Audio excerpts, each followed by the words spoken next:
Hello all, Alison here. Welcome back to Words and Pictures for another Watercolour Wednesday. Last week we had a play with three colours, Sap Green and Lavender from Daniel Smith, and the American Journey Junebug. If you'd like to see those three just coming out to play on some paper, by all means follow the link that I'll put in the description below. But I've also got these textured backgrounds, which are leftovers from a video that I can, depending on which order things come out, you may not even have seen the video that these are the leftovers from yet, in which case watch out for that. If you have seen it, I will link to it in any case, and hopefully you'll be able to find your way in some direction or other.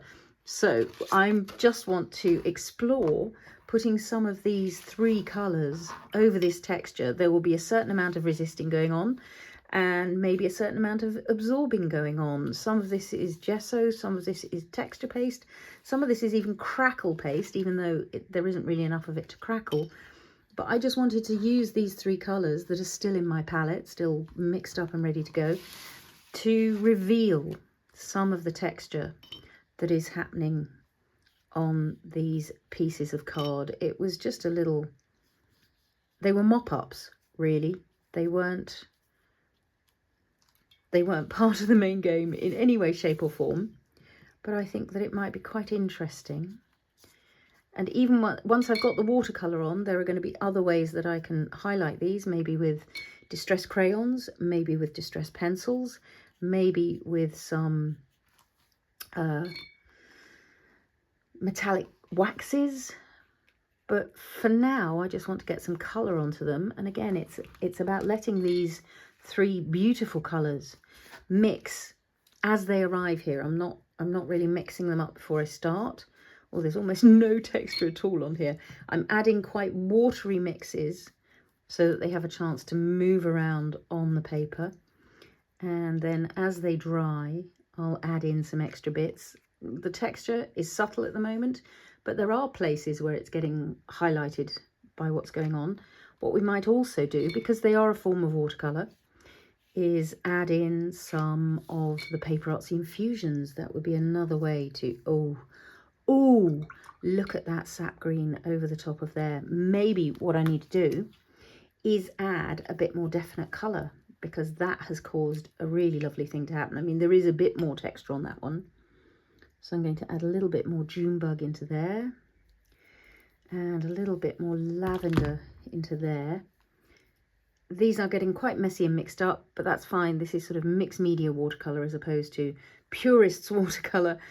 So the fact that they are already mixing a little bit in here, I'm pretty much fine with for now. I think I want to add some Junebug to this one. So you can see immediately the amount of water you add completely changes the look of a paint. The more pigment you have, the more colour you get, more depth of pigmentation. If you add it in a watery form, then you're going to get something much, much paler, much less present, but has a dreamy softness to it. Yeah, so as soon as I've got more pigment available, that is sitting down into the texture and creating quite a nice effect. I want a little bit of blue-grey entering this one, always with my greys, and this lavender does have a soft smoky greyness to it, which I really like. Sort of want to take that to the edge. Don't want those little white specks, I don't think. I want the colour to really spread to the edges of the page, keeping things loose and soft and fluid, and it's creating lovely little backgrounds. If things are pooling a little too much for you, you can either pick up colour from there, or, as we've discovered in the past, a little spritz of water on the back of a piece of card will help with that tendency to curl up, because that way you're adding moisture to the other side of the weave. There you go. Can you see that straightening out? You're adding texture, you're adding moisture to the other side of the paper weave, and that allows the fibres to just relax again. See that? Straight again. Still got a little pooling there that I don't really want. Let's come in with Junebug this time, or principally Junebug. Oh, look at that resist.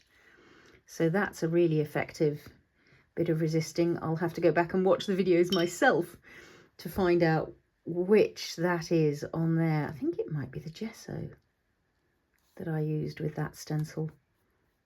As I say, you might not have seen that video yet, but when it comes, you'll be able to come back and check what's on these surfaces. Let's go with lavender again, because I'm enjoying the lavender, and there's sap green in there already, which gives me that beautiful soft grey.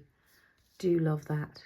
So this is really subtle texture that is being revealed here in these resists, but there's something beautifully simple about the process of just letting what happens happen with your mop-ups, because they're just mop-ups. They're bonuses to what you had going on in any case. So there's really nothing to be lost in taking them out for a little bit of playtime. I think we'll add a little bit more green in there. And just the joy of watching these colours move and shift. Very happy with the 3 colours that I picked to play together. There's a watery softness to the combinations. Going to add a little bit of spatter. So where the spatter goes into very wet paint, it will continue to spread out. Where it heads onto something a bit drier, you'll get these lovely little dots that will be preserved. But that is one of the delicious variations when you're playing with watercolour. If it goes wet in wet, fully into wet paint, you'll get one kind of texture, one kind of effect. If you go into something that is drier already, then you'll get a whole different look going on as your paints mix and merge. Let's pop you over there because I want a little bit of this. So I'm working on the silicone craft mat as usual. Any craft mat will do. This is the one by Wow, but I don't think they make it at the moment. I'm sure if they got enough messages from people saying, I really want a white craft mat, bring it back, that might happen. So there we go. Just a little bit of adding colour to backgrounds that had a touch of leftover mop-up texture on them. Just gives me a really beautiful set of dreamy backgrounds that I'll be able to use in future.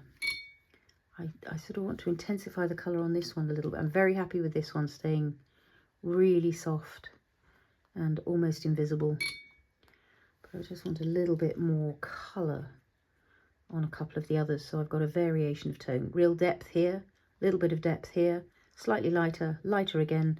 Loving these colours over the manila tag. So just notice, while we're here, giving that a spritz on the back, so to help it flatten out again, where these colours go over the slight manila of this tag surface, as opposed to the bright white of this card. I think these are offcuts of Smoothie card, Paper Artsy Smoothie card. This is one of my manila tags, very similar to the Ranger ones.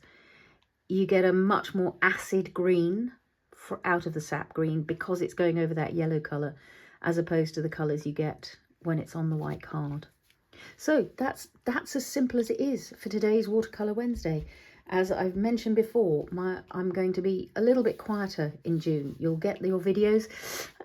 They will be here for you. And please do leave me comments and questions, but it might take me a little bit longer than usual to get round to replying or answering or showing my appreciation for your company and feedback. It's always a joy to hear from you. But as I say, I might not hear from you immediately, or you might not hear from me immediately, as I'll be busy with the Paper Artsy Crafts retreat in the beautiful French countryside. I will always, as always, put the description of the ingredients down below the video, so look out for that. And yes, sooner or later, you'll be able to see where these resist textures came from in the first place. I'm just here with another bit of spatter.